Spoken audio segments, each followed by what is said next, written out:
everyone, I hope you're keeping well. I have put together a summary of the things that you need to keep in mind when you're moving abroad, especially in Dubai, just to help you guys because I think it's a very important step when someone is moving abroad and he has no experience at all of living in another country. So I hope this will help. One thing that I want to make sure that you guys are aware of that this is based on all my experience in UAE because I've been living here for the last 6 years.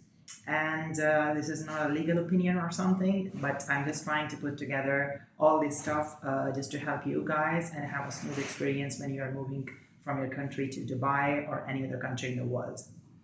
I hope this will help.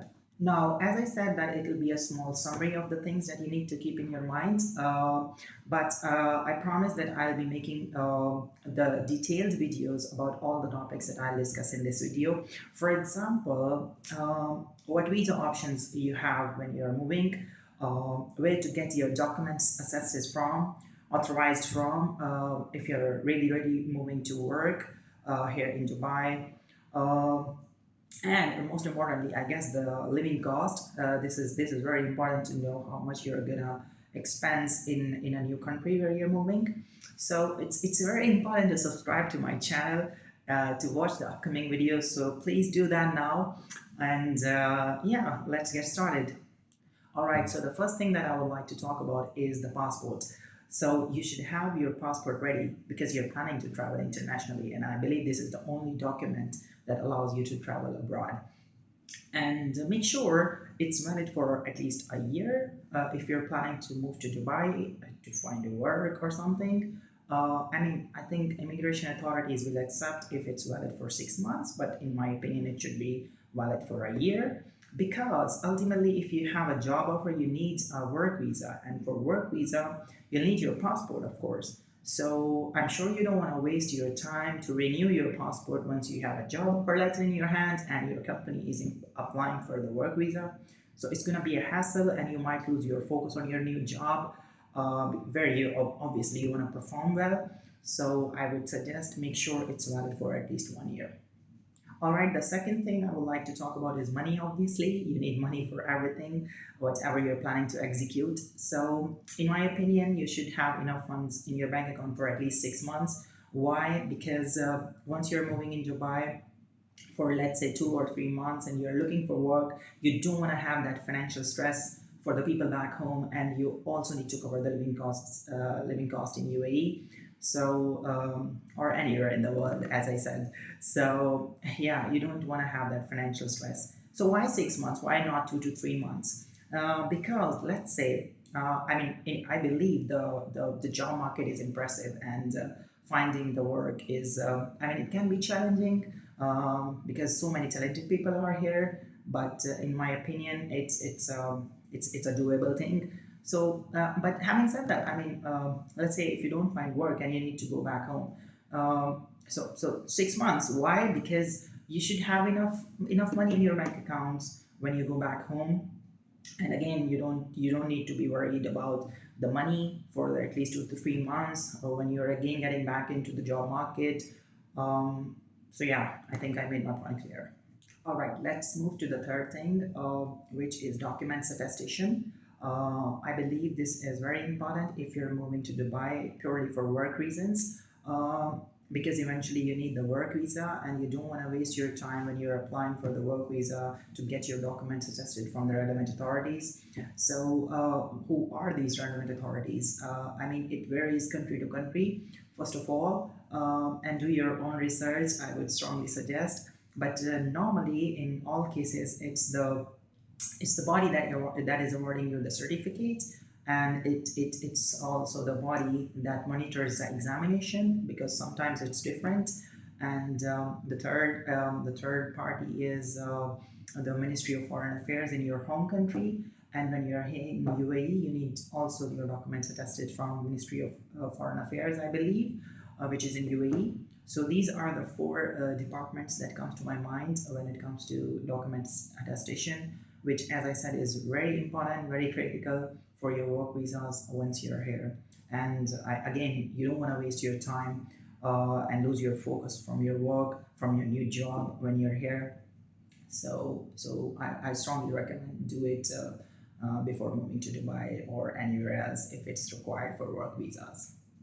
Okay, this one, the fourth one, I think it's a bit expensive option, bit expensive suggestion, I would say, because for the people like me who are coming from what you call a middle class family, I think we cannot afford to just travel to another country for tourism.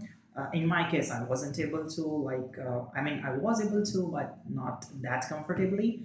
But what's the option? Let's just talk about it. What I'm trying to say is just plan a shorter trip before you decide to make the bigger move and move permanently in any country, in any country in the world. Because I think this is the best option to explore the country, to explore the culture, to enjoy the diversity. And I mean, if it's Dubai, obviously this is the option available here. People are here from almost all of the countries in the world, and they're super nice. You get to know them, you explore the culture, the country, and you get to realize if this is the thing that you imagined back home. I mean, one more thing is that we are homesick a little, maybe, but we all are. So it's a very good thing to evaluate yourself, and whether you are able to adjust yourself away from your loved ones, from your home, where you're used to living. So, in my opinion, it's really important. If you can do it, just do it, and it will help a lot, I'm sure. Okay, moving on to the next thing, which is my favorite thing. In my opinion, if you're moving abroad, let's say Dubai or any part of the world, to find the work and you don't have a job offer yet in your hands, do not resign from your current employer back home. Why? Because let's talk about Dubai and UAE. So I believe that it's an impressive country, offers lots of opportunities if you have the right skill set. I mean, country is progressive and you can do whole loads of things here. Having said that, let's say you stayed here for 2 to 3 months and you didn't find any opportunity that you think is best for you. Eventually, you need to go back to your home country, right? So if you go back, you already have a job that you were doing before. So it's a very good thing, I believe. Um, Another aspect of the same suggestion is that you might feel that you landed yourself in a comfort zone. What I mean is you start believing that, okay, if I don't find a job here in Dubai or any part of the world, I have a job offer back home. So you get a bit of relaxed, which I don't recommend at all. You need to give your 100% because it's a big step. I mean, you're moving from your home country to a total different place, and you need to try 100%. You need to give your best to find the right opportunity you were imagining in your home country. So I think it's really important that you do your best. But I think do not resign. Just take the unpaid leaves. Just take the annual leaves, and just make sure. I mean, I'm not saying that you don't inform your employer if you have such plans of moving abroad for work. You can inform. I mean, when I moved, informed my employer that I'm moving and I might find work there because of my intentions. So they understood, and this is what I'm recommending to you guys. I hope I cleared my point. Okay, about the next thing, I'm sure the question pops up in the head that how long should we stay in Dubai to find the work that we are looking for? The one visa that I would really want to talk about here is job seekers visa. I guess UAE offers this brilliant opportunity for those who have clear intention of coming here for work purposes. It offers you to stay from 30 to 120 days, I think, depending on your situation and what the relevant bodies, the immigration bodies, allow you to. So it's a brilliant option, and you can apply for it, and you can come in the country, explore the country, because it's enough time, 4 months, 3 to 4 months. I mean, it's enough time to explore the country, to explore the work options, to meet people, to get to know the work condition, the industry that you want to work in, and all that stuff. So it's a very good option. Sometimes what people do is, which I don't recommend at all, and I'm sure the authorities doesn't allow as well, because I think it's a dual intention sort of. I'm not sure. I mean, about the authorities, I'm not sure, but I think it's not best if you're applying for a tourist visa, for which allows you to at least, I think, stay for 2 to 3 months as well, with a dual intention that you will be visiting the country and exploring the work options. I mean, it's up to you. You can check with the authorities, but this is people sometimes do. They come on a visitor's visa for 2 to 3 months. They explore the country, and if they like some opportunities here in Dubai in terms of working, and they accept the job offers, and then they continue their career in Dubai, which is amazing. I mean, I love living here in Dubai for the past 6 years.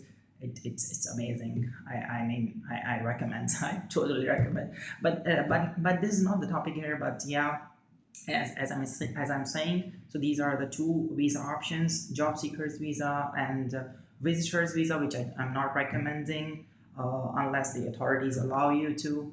So yeah, and back to my question actually. So 2 to 3 months are more than enough to find a job in Dubai if you have the right passion, the right skills, and if you're hunting the job, I mean, the way you should be. So I'm gonna make another video how to find a job in UAE in my upcoming videos. So it's really important for you to subscribe to my channel uh, if you want to know the skill, the trick.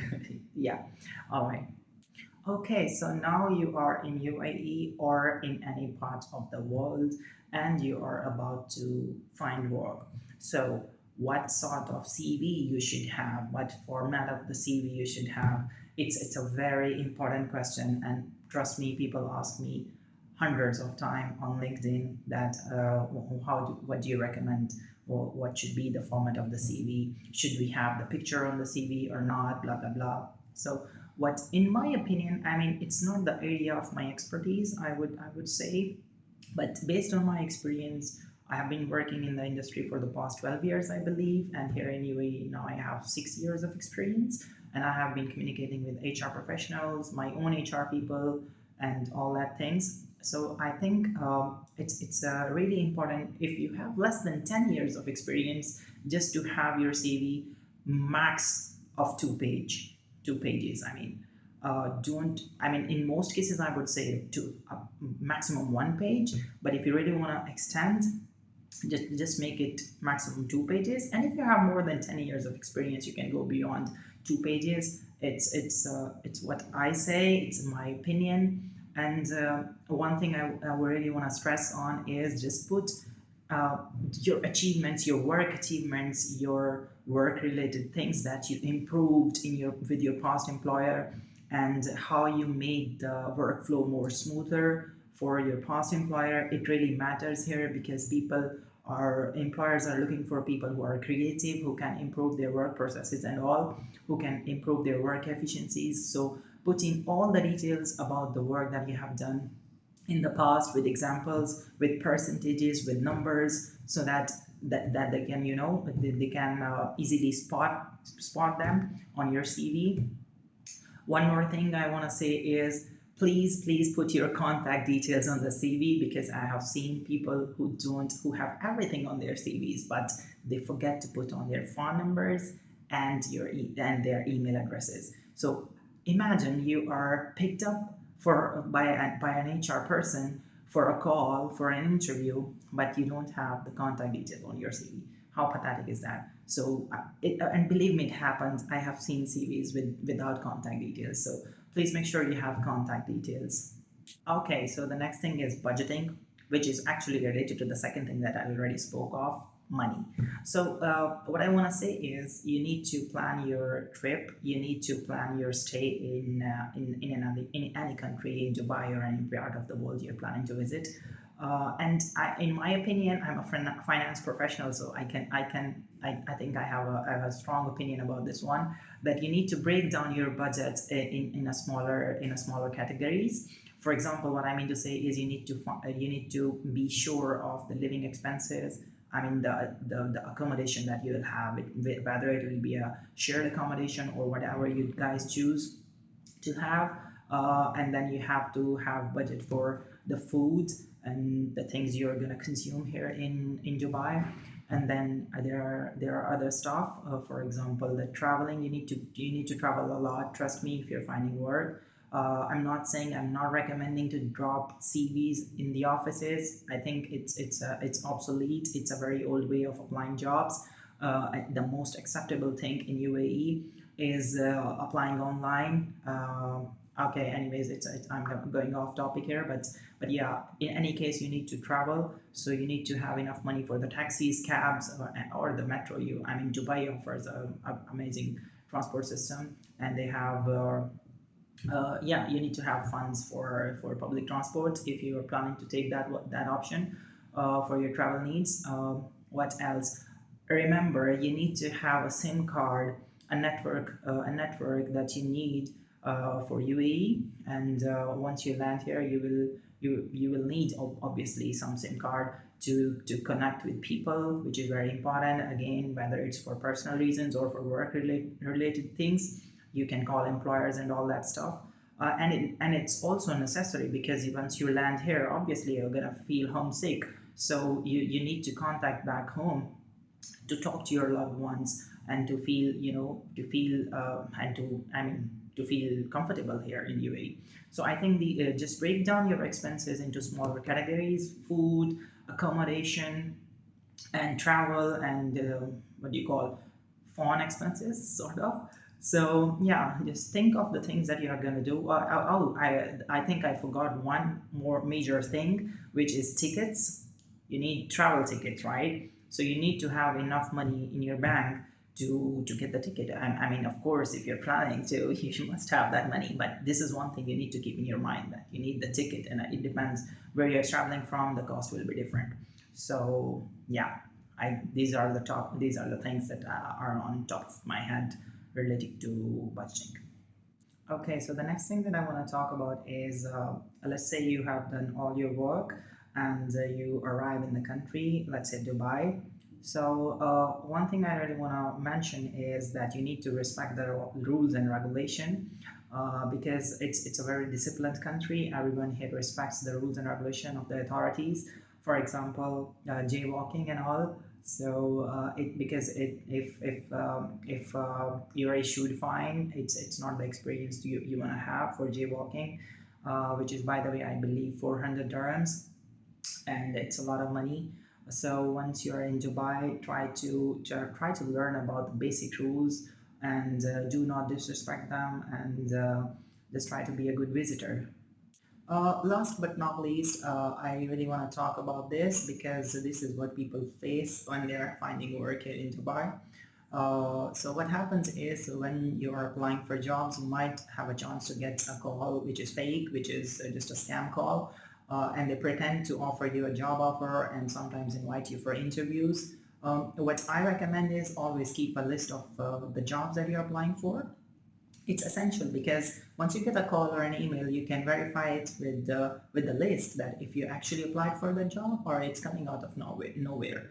So what happens is, if you did not apply for a job and a call is coming from a random company that they have an interview scheduled or a job offer for you, 99% of the times it's a fake call, it's a scam. And once you are there in an interview with that company, they are going to ask for money, which is, by the way, illegal in UAE, as far as I know. So yeah, beware of the scam calls. Do not give money to anyone, because I believe it's going to be just a loss for you. What else? I think that's it, and these are the most important, the most essential things that I was thinking that I could share with my viewers. Yeah, I think I hope that this will help you guys a lot if you're planning your career in Dubai or anywhere else in the world. And as I said, I'll be covering all these topics that I discussed today in more details in the upcoming videos. So it's really essential for you guys to subscribe to the channel to see them all. If you have any questions specifically about the topic of today, just drop your message in the comment section and I'll try to answer all of your questions. Yeah. Okay, I think that's all for now. I I hope that video was helpful, was knowledgeable for you guys. Again, I'm just reminding you guys to subscribe to my channel to see my upcoming videos. I'm sure I'm going to make them very helpful for you guys. Yeah, and I also wish you a very happy weekend, because we are just around the corner. So enjoy your weekend, and see you next time. Bye bye.